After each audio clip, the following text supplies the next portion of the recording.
স্বাধীনতা একটি শব্দ যা আমাদের হৃদয়ে গভীরভাবে প্রথিত। 1947 সালের 15ই আগস্ট ভারত স্বাধীনতা অর্জন করেছিল। আর বহু প্রতীক্ষিত স্বাধীনতা। এই দিনটি শুধুমাত্র একটি তারিখ নয়, এটি আমাদের বীর যোদ্ধাদের আত্মত্যাগের প্রতীক। স্বাধীনতা সংগ্রামের ইতিহাসে আমরা দেখি অসংখ্য বীর যোদ্ধার অবদান। নেতাজি সুভাষচন্দ্র বসু, মহাত্মা গান্ধী, ভগৎ সিং, রানী লক্ষ্মীবাঈ, এদের মতো অসংখ্য বীরেদের অবদান আমরা কখনো ভুলতে পারি না। নেতাজি সুভাষচন্দ্র বসু বলেছিলেন, তোমরা আমাকে রক্ত দাও, আমি তোমাদের স্বাধীনতা দেব। এই উক্তিটি আমাদের মনে করিয়ে দেয় যে স্বাধীনতা অর্জনের জন্য কতটা ত্যাগ স্বীকার করতে হয়েছে তাদের। মহাত্মা গান্ধীর অহিংস আন্দোলন আমাদের শিখিয়ে গেছে যে শান্তি ও সহনশীলতার মাধ্যমে আমরা বড় পরিবর্তন আনতে পারি। ভগৎ সিং এর সাহসিকতা এবং আত্মত্যাগ আমাদের অনুপ্রাণিত করে যে আমরা আমাদের অধিকার এবং স্বাধীনতার জন্য লড়াই করতে পারি। রানী লক্ষ্মীবাঈয়ের বীরত্ব আমাদের শিখিয়েছে যে নারীরাও স্বাধীনতা সংগ্রামে গুরুত্বপূর্ণ ভূমিকা পালন করেছে। আজকের এই দিনে আমরা সবাই মিলে প্রতিজ্ঞা করি যে আমরা আমাদের দেশকে আরো উন্নত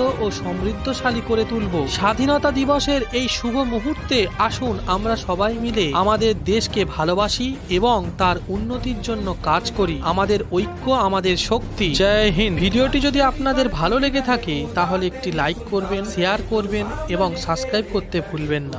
ধন্যবাদ।